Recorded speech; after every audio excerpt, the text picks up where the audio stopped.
Hello guys, రీసెంట్గా థియేటర్లోకి వచ్చి సెన్సేషన్ క్రియేట్ చేస్తున్న మూవీ మహావతార్ నరసింహ.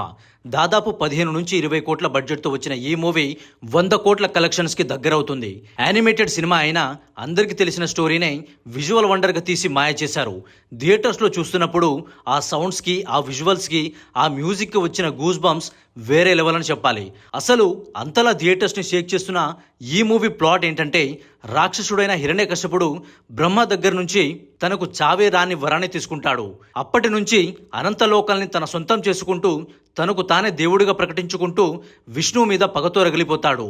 అప్పుడు మహావిష్ణువు నరసింహావతారంలో వచ్చి హిరణ్యకశిపుణ్ణి ఎలా అంతం చేశాడు అనేదే ఈ మూవీ స్టోరీ. యానిమేటెడ్ క్యారెక్టర్స్ని పర్ఫెక్ట్గా డిజైన్ చేశారు. ఎస్పెషల్లీ మహావతార్ క్యారెక్టర్ని డిజైన్ చేసిన విధానం, ఎలివేషన్ సీన్స్ వేరే లెవెల్లో ఉంటాయి. మూవీకి మెయిన్ హైలైట్ అంటే శ్యామ్ సీరీస్ ఇచ్చిన బ్యాక్గ్రౌండ్ మ్యూజిక్. లిటరల్లీ మూవీ చూస్తున్నప్పుడు వేరే లెవెల్ హై ఇచ్చింది. క్లైమాక్స్ ఎపిసోడ్స్లో ఒక్కొక్క సీన్స్కి నెక్స్ట్ లెవెల్ సాటిస్ఫాక్షన్ ఉంటుంది. సింపుల్గా చెప్పాలంటే రీసెంట్గా వచ్చిన మూవీస్లో మస్ట్ వాచ్ మూవీ ఇది. ఈ మహావతార్ సినిమాటిక్ యూనివర్స్లో ఇంకో 5 పార్ట్స్ రాబోతున్నాయంట. దాంట్లో ప్రభాస్ మెయిన్ లీడ్గా చేసే ఛాన్సెస్ చాలా ఎక్కువగా ఉన్నాయని డైరెక్టర్ రీసెంట్ ఇంటర్వ్యూలో చెప్పారు.